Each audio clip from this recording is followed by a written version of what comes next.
Sue. Good evening, church. Good to see you tonight. Thank you for being here tonight. We're going to have an abbreviated teaching time this evening, and then we'll get into our committee rotations. Those of you who are serving on committees, thank you for being here.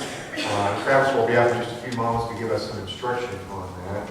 But we're looking at the book of Revelation from a little bit different perspective. You should have a fill-in sheet there in front of you. We started last Sunday night, and just some general things we looked at. To start out, we've already filled these sentences in. Apocalyptic literature in Genesis or Revelation is a perfect example of apocalyptic literature. Daniel has some apocalyptic literature in it too.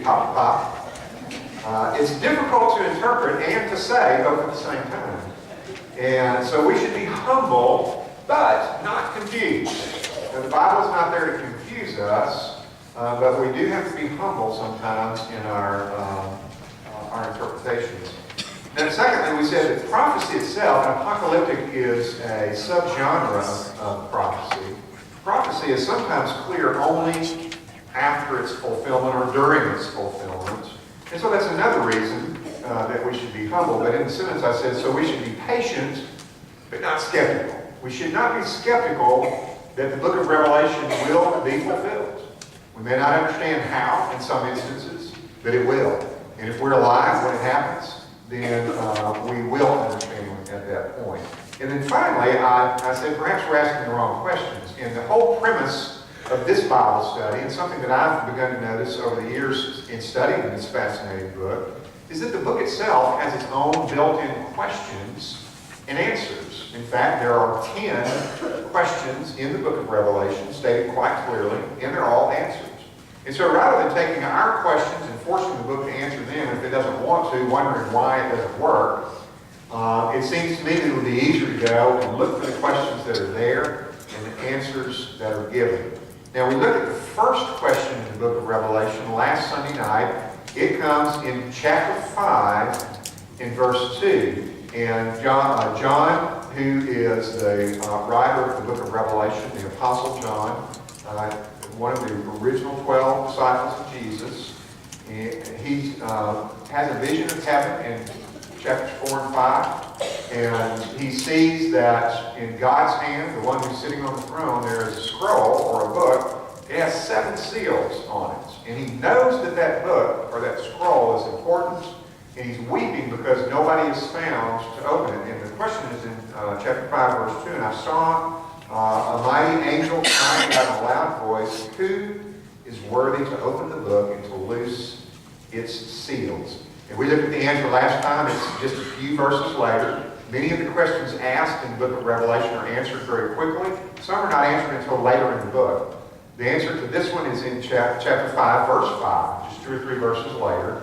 And it's this: only Jesus can reveal and execute God's plan for history. That book that's in God's hands with its seal with 7 seals is God's plan of redemption, His plan for history. And we talked about that last time. Now, what happens next in the book of Revelation is a tremendous worship service that is based on the fact that Jesus can open the seals. Worthy is the Lamb to open the seals because He was slain, and there's a great song there. You can look at it on your own. I love it.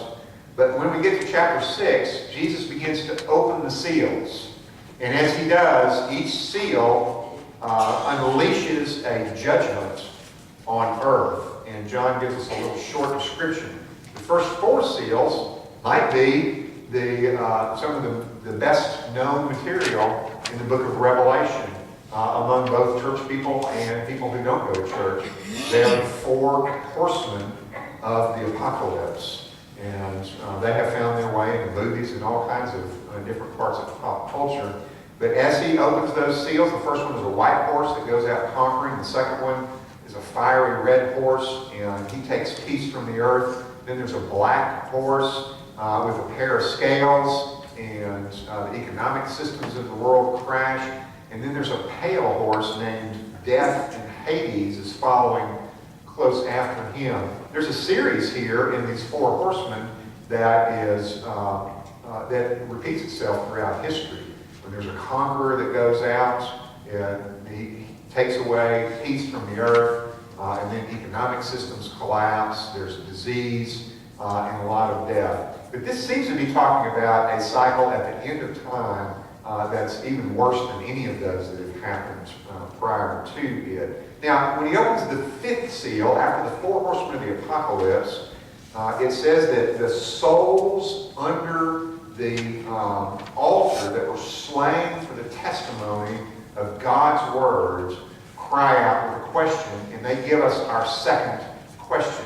Now, and so the focus here returns back to heaven. Another thing that you have to keep in mind as you're reading the book of Revelation is that the action goes back and forth between heaven and earth. There's all this praising going on in heaven and a lot of judgment happening on earth. And here we shift to heaven, and we're not sure exactly what John is seeing here. I wish we knew. What does a soul look like? You know, do they have bodies and he just calls them souls? There's so many unanswered questions, but we know that they're in whatever form they're there. These martyrs are there under the altar, and they cry out with this question in chapter 6, verse 10. Chapter 6, verse 10, it says, "And they cried out in a loud voice, saying, How long, O despotes?" It's kind of an unusual word here. It's only used about 10 times in the New Testament. Almost always, well, a lot of times it's used for God. You can hear our English word despot in it, despotes. And most of our English translations put Lord. And so you might be fooled into thinking that the word behind that is kurios, which is the word usually behind Lord. We have an unusual word here, despotes, sovereign Lord, I think the NIV and others use to try to indicate that there's a little bit different term here. But they cry out, "How long, O sovereign Lord, holy and true, until you judge and vindicate our blood from those dwelling on the earth?" Now this is interesting to me. You would think that having come through the whatever tribulation that they experienced that caused them to seal their testimony with their blood, you would think that now that they're in heaven, that their attention would be on what? Yeah, man, I made it, you know. Here I am. That was rough.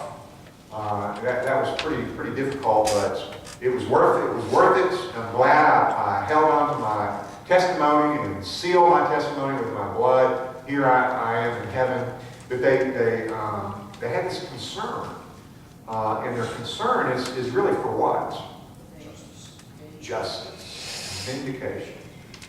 It's not enough for them simply to survive and to be in the presence of God. They want their blood to be vindicated.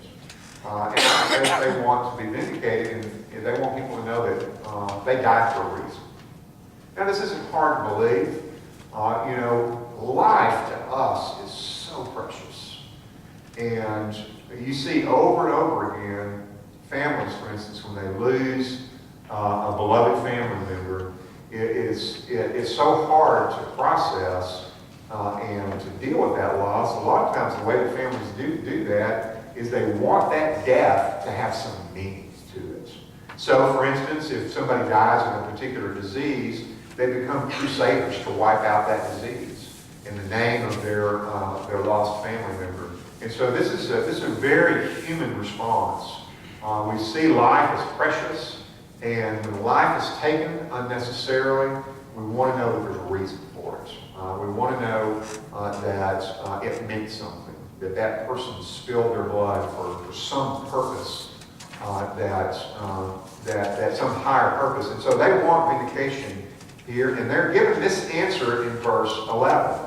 It says, and it was given to them each a white robe, and it was told to them to wait yet a little while until the number of their fellow servants and brothers was fulfilled, who were about to be killed as they also were. So they are told that yes, vindication is coming, but not yet. It's not going to come. It's going to come all at one time for all the martyrs who died for their faith in the Lord Jesus Christ, and it's not going to happen until the very last martyr is killed. Now, a skeptic in the first century, hearing this, might say, 1,000 years from now, nobody will even know what a Christian is. It'll come and go. It'll be a flash in the pan. It won't matter. Your prophecy is crazy. And in the first century, some people might think, well, maybe so. It's a new religion. Religions come and go. But here we are, 2,000 years later, and Christian martyrs are still front page news. And so this in itself, to me, is just astounding that here is a word given to a man toward the end of the first century saying, essentially this, church, stop and think about it, that God's cosmic stopwatch is geared toward Christian martyrs.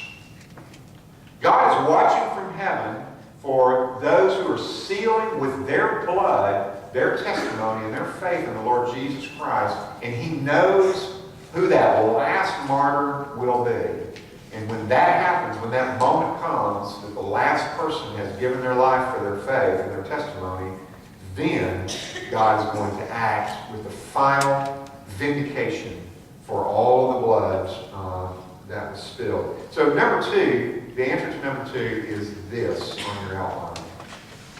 Only after the last Christian martyr dies will God make all things right. You might be a person out there tonight and you're saying, when is God going to make things right? How long is this going to go on? How long do I have to wait? And the answer is a little longer. Why is God delaying?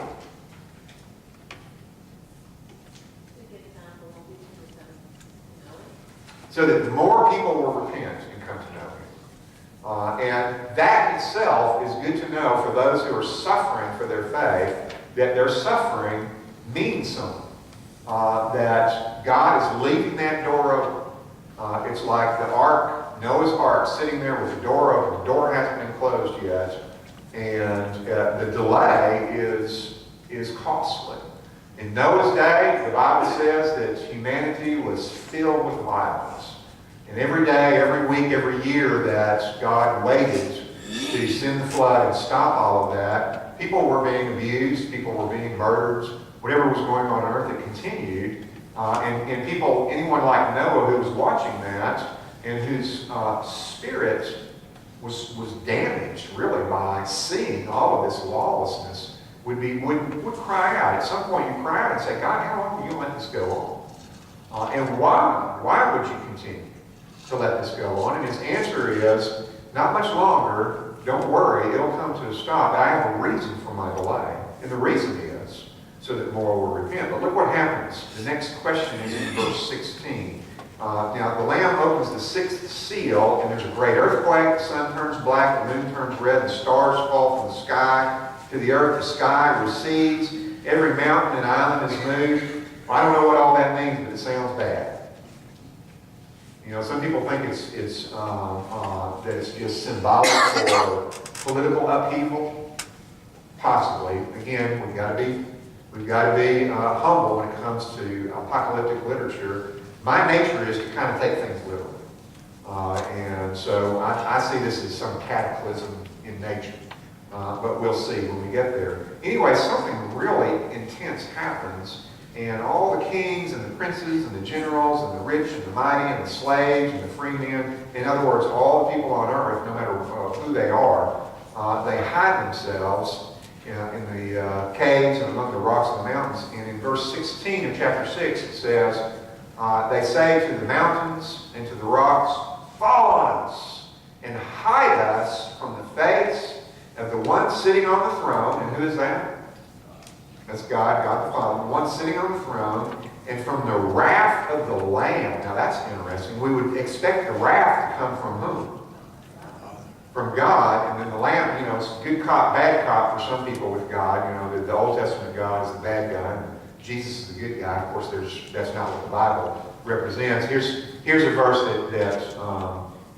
that calls all that into question, because it's not the wrath of God, it's the wrath of the Lamb, the wrath of Jesus. But then in the next phrase they say, because the great day of their wrath has come. And who's the antecedent for their? It's both the one sitting on the throne and the Lamb. And so they assign first the wrath of the Lamb, but they recognize that it's the wrath of God and the Lamb. But here's the question. It's right at the end. And who is able to stand? Their question is, who can stand before God? They see God's judgment coming, and their reaction, what does God want them to do? To repent. I mean, God he keeps turning the knob up and making things worse and worse and worse. And his hope is that at some point people will say, I need to repent. But there's some people that no matter how far God turns the knob up, they refuse. And these are some of those they don't think. This is a rhetorical question. They believe that they know the answer to this question. And they believe that the answer to this question is what? Nobody. He's a horrible God. Look what he's doing. Who can stand before him? Nobody can. Their attitude is just, it's in the tank. They could care less. All they want to do is get away from God. They don't want to have anything to do with him at all. But there is an answer to the question, even though it may be rhetorical, even though they may think that nobody can. When we get to chapter 7 and verse 9, chapter 7 and verse 9, after the sealing of the 144,000, which in itself is an interesting drama, it says, John says this, after these things I looked, and behold, a great crowd, and nobody was able to count them. From every nation, and tribe, and people, and tongue, what? Standing. And it's very obvious what's happening here. They use the word istami. Who can stand before the Lord? And here we are just a few verses later, and the vision that John is getting says, a lot of people can stand before God. Here they are. They're standing before God, and they're praising him, and they're dressed in these white garments, and they're holding these palm branches to worship God, and out of time. So, I have a little bit more to say about this question, but I'll say it next week, but let me give you the answer to it. And this is important because there are a lot of people who are bitter toward God, even today. And we run into them, we may not realize it, but if you start to talk to them, you'll find out. And right now, they would be in the camp of the people who are saying, who can stand before this God? He's just a horrible God. The first part of the answer to this question, number 3, is this, that God is not impossible to please. God is not impossible. Please. It can be done. He's made a way for it to be done. And with that, it's not impossible for me to say.